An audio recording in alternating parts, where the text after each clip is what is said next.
She had one of the greatest voices in music history. Something deep down in my soul. But at the peak of her fame, Etta James was stealing from her own band to pay for her addiction. This is the woman who gave us At Last, the song couples choose when they want love to sound like forever. While audiences fell in love with that voice, she was writing bad checks, getting arrested, and watching her husband go to prison for 10 years to protect her. Her weight climbed to 400 pounds. She stopped recording, and many people assumed the story had ended. Another bright talent, ruined. But at 50 years old, after 25 years of substance abuse that began the same year she recorded At Last in 1961, Etta James did something almost no one does. She got clean, she came back, and she proved that even after you lose almost everything, redemption is still possible. Jamesetta Hawkins entered the world in Los Angeles on January 25, 1938, a baby born to a 14-year-old mother named Dorothy. Her father was a blank in the family story, a guess and a rumor that never resolved. As she grew, she wondered if it might have been the pool hustler Minnesota Fats, but the truth never arrived. What did arrive, again and again, was absence. Dorothy drifted in and out, chasing money and trouble, too young and too tired to offer a safe place to land. The child was sent to caregivers in Watts, settling with a warm, tough woman she called Mama Lou, and a strict man known as Sarge, who could be kind 1 hour and frightening the next.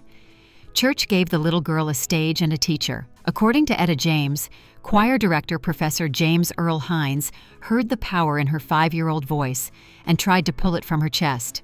She said he punched her in the sternum so the sound came from deep inside. It made a booming tone where most children had only a small one, and it tied fear to music. At home, Etta recalled that Sarge dragged her from bed during late-night poker games and forced her to sing for his friends. Refusal, she said, brought a beating. Performance became survival. Love felt conditional. Sing and you are safe. Sing and you are seen. When Mama Lou died, Dorothy took her north to San Francisco around 1950. A new city did not mean new rules. Dorothy's life still ran on short money and quick schemes, and she was often gone. Jamesetta skipped school, learned to drink, tried marijuana, and ran with older kids. Yet the voice kept growing. She and 2 friends formed the Creolettes. They practiced in hallways and stairwells, harmonies bouncing off concrete, while they dreamed of a stage where no one hit them for missing a note. Fate walked in with a bandleader named Johnny Otis. He was holding auditions in 1954 when a bold 15-year-old showed up with an answer song to Work With Me, Annie that she had helped write. Otis heard a woman's force in a teenager's throat. The barrier was age. She said she was 18 and forged her mother's signature to sign papers. Otis flipped Jamesetta into Etta James and called her Miss Peaches. By year's end, she cut Roll With Me, Henry, retitled The Wallflower for radio. The record took off, and the girl who had felt unwanted now had a hit and a name the world would remember. The Wallflower hit in 1955 and sent her on the road. She learned to work a mic, command a stage, and hold a crowd. She also learned how the business treated a young black girl with a hit. Georgia Gibbs released a sanitized cover, Dance With Me, Henry, and it sailed onto stations that would not touch Etta's original. Her record had the spark. The cover got the prize. That was the game then, and it showed her who was allowed to win. Etta joined the Chitlin Circuit, the chain of clubs where black artists could work in the South and beyond. She shared bills with Little Richard, Ike, and Tina Turner, and Johnny Guitar Watson. Nights were electric. Sweat, brass, voices that shook the walls. Days were cold. Hotels that barred her, cafes that refused service, towns where a glare could turn into a threat. The rule was simple: keep your head up and keep moving. Money taught its own lesson. Living with the Otis family blurred the lines between care and control.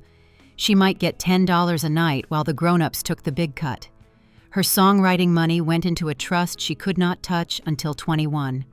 On the road, she was surrounded by adults who drank hard and stayed up longer than any teenager should. She learned the language of numbing. By 1960, Chicago opened a door. Leonard Chess believed Etta could cross over. He signed her to Chess Records and promised strings and bigger rooms.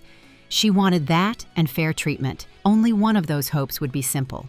Chess let her lead with heartbreak. All I Could Do Was Cry. A choir singing. Put real pain on vinyl. Then came the record that never left her shadow. In 1961, she recorded At Last, wrapped in Riley Hampton's strings after pushing for a full orchestral setting. The track opened like a slow sunrise and bloomed into a vow. My lonely days are over. It did not need to top every chart to become permanent. It moved into people's lives and stayed there. Behind the glow, a shadow grew. The same year she reached for elegance in the studio, she reached for something darker off stage. Heavy drug use took root. Pressure pressed from all sides, touring without rest, a label that controlled the purse, managers who were not clean, and a past that taught her to doubt protectors. One manager, John Lewis, moved close to the trade that fed her habit and later went to prison. The label paid with gifts like cars instead of clear royalties, and control stayed in the office. Addiction rearranged values until the fix came first. She knew it and still could not stop it. Even while the habit dug in, the art did not stop. She shouted through, "Something's got a hold on me." She cut the live album, Etta James Rocks the House, which captured her danger on stage. Janis Joplin studied that phrasing. The songs about betrayal were not theater. They sounded like diary pages read into a microphone. Love kept slamming the door. She tried to outsing the emptiness. Sometimes it worked. Often it did not.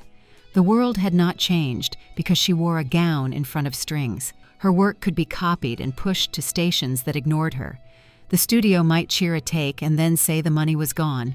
With little leverage, fighting hardened into habit, and habit can turn on you. By 1964, the woman who recorded the wedding song of a century was in a private tug-of-war with a needle. Desperation kept changing shape.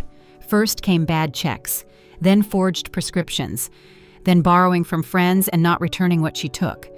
The line she could not imagine crossing until she crossed it arrived when she and an accomplice stole instruments from her own band and pawned them. That is what the habit demanded. That is what she gave it. Arrests followed, a fine and probation for the checks, brief jails when probation cracked. There were still flashes, a strong single, a tour that felt like old times. But the pull downward kept winning. In a low moment in 1969, a dealer proposed a degrading act in exchange for drugs. The disgust that rose told her something had gone badly wrong. She tried a methadone program, felt better for a time, then slipped again because the old world still felt like home. In a far-off jail, she met a man who changed her course. Artis Mills was steady and kind and saw her clearly. He wanted a life, not a score. She wanted someone who would not drain her. They became a pair and tried to hold the line. In San Antonio in 1972, police found heroin in their hotel room. Artis told the court were his and took the full sentence, 10 years behind bars. She walked out free into the quiet that follows a slammed door and realized the one person who had tried to carry her was now paying for it. With Artis gone, she drifted into the arms of Sam Dennis, a former addict who worked as a counselor and sometimes stayed clean and sometimes didn't. They pulled each other the wrong way. Still, her talent refused to vanish. A 1973 studio project leaned toward rock and showed sparks. The audience had moved on, and the industry no longer trusted that she would show up every night. Another arrest ended not in prison, but in treatment. A judge sent her to the Tarzana Psychiatric Hospital, and she stayed for 17 months across 1974 and 1975. The place ran on strict rules and hard honesty. She learned to live on a schedule. She learned to sit with cravings until they passed. She recorded parts of Come a Little Closer while under that watch. On those tracks, you can hear someone climbing out of a well. When she stepped back outside, the streets were the same. Temptation sat on every corner. She fell back in with Sam and tried to live on methadone, then mixed it with other things, a dangerous bargain that bought a little quiet and a lot of risk. When the needle rested, food took its place. Pounds arrived the way bad habits do, silently and then all at once. The mirror showed a stranger. Doctors warned her. She nodded and went on. Yet some nights, the old power broke through. At Montreux in 1977, she tore through a set that made people stand without thinking. In 1978, the Rolling Stones asked her to open stadium shows. That same year, Jerry Wexler produced an album for her and chased the fire he had helped others catch.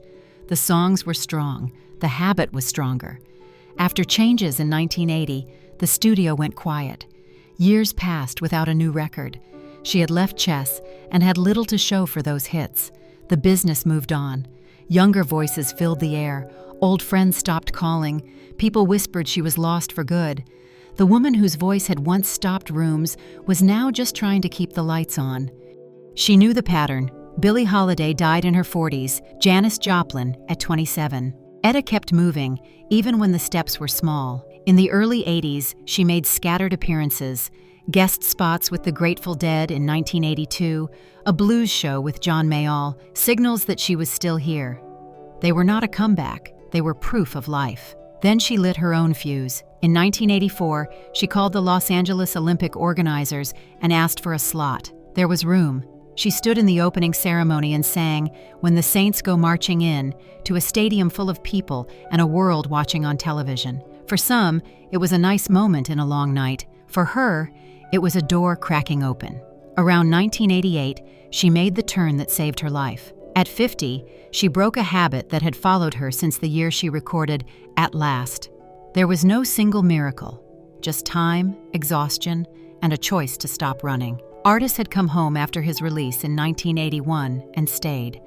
Her sons, Danto and Sametto, needed a mother they could count on. Sobriety gave her back mornings and the promise of a future. She signed with Island Records and recorded 7-Year Itch, released in 1988. Produced by Barry Beckett, a Muscle Shoals legend, it carried the same Southern fire that had powered Tell Mama. The album sounded like a storm held in one hand, controlled but fierce. In 1990, she followed with Stickin' to My Guns. Reviewers said she could still twist a lyric until it bled truth. On tour, Danto played drums and Sametto played bass. The stage became a family circle. When the Rolling Stones invited her to open, they watched from the wings while she tore through her set, a quiet salute to a queen who had survived.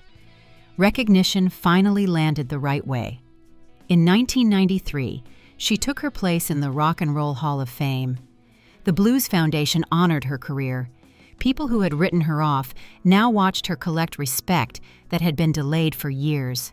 She still paid a price for the harm. At over 400 pounds, movement hurt, and some nights she sang from a chair.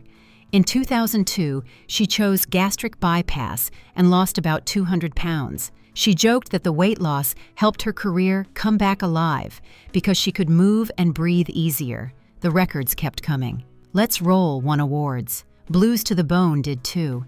Her voice had changed, lower, rougher, richer. But the feeling had grown. In youth, she sang to drown pain. In middle age, she sang to name it and let it go. The new century gave her something she had rarely been offered: respect without conditions. Honors stacked up. A Grammy for Mystery Lady, her Billie Holiday tribute, returned her to the singer who had guided her ear as a girl. She entered the Blues Hall of Fame. Rolling Stone placed her high on its list of great singers. The Rock and Roll Hall hailed her as one of the greatest voices of her era. Her songs found new life in odd places. A Diet Coke ad in the United Kingdom sent "I Just Want to Make Love to You" into the charts in 1996, decades after she first cut it. At Last became a wedding anthem for people who had never read a word about her life. In 2008, Cadillac Records told the chess story, and Beyoncé played Etta. When Beyoncé sang "At Last" at President Obama's inaugural ball in 2009, Etta joked on stage that she would whoop the younger singer for borrowing her moment. She later apologized and said she was kidding, but the edge in the joke said what words could not. That song was hers. Younger artists called her a guide. Adele said Etta's records made her want to sing. Christina Aguilera studied how she could turn a word into a plea, a roar, and a prayer. Amy Winehouse carried that bruised soul into another age. Even as the honors came, her health dimmed. Her family made public an Alzheimer's diagnosis in 2010. Leukemia followed in 2011. Kidney problems joined the list. Artist went to court to make sure her treatment followed her wishes. She kept working as long as she could. In 2011, she released The Dreamer, a last studio bow that sounded like smoke, honey, gravel, and memory at once. On January 20th, 2012, Etta James died in Riverside, California, 5 days short of her 74th birthday. 3 days earlier, Johnny Otis, the man who had heard that teenage voice and given her a stage name, had died too. They began her story together, and then, almost together, they left. Stevie Wonder sang at her funeral. Christina Aguilera sang. Reverend Al Sharpton spoke about a road that began in poverty and ended in honor. She was laid to rest at Inglewood Park Cemetery in Los Angeles. Etta James's story closes like a song that refuses to fade. She began as a child with no safety net and ended as a woman whose voice defined resilience. Her strength lived in persistence, returning after every fall. She did not rewrite her past, she outsang it. Each performance in later years carried the weight of survival, not nostalgia. When she sang, you heard truth, unfiltered and unforgettable. Etta showed that redemption can speak louder than ruin, and her music proves that pain can become power and survival can sound like art.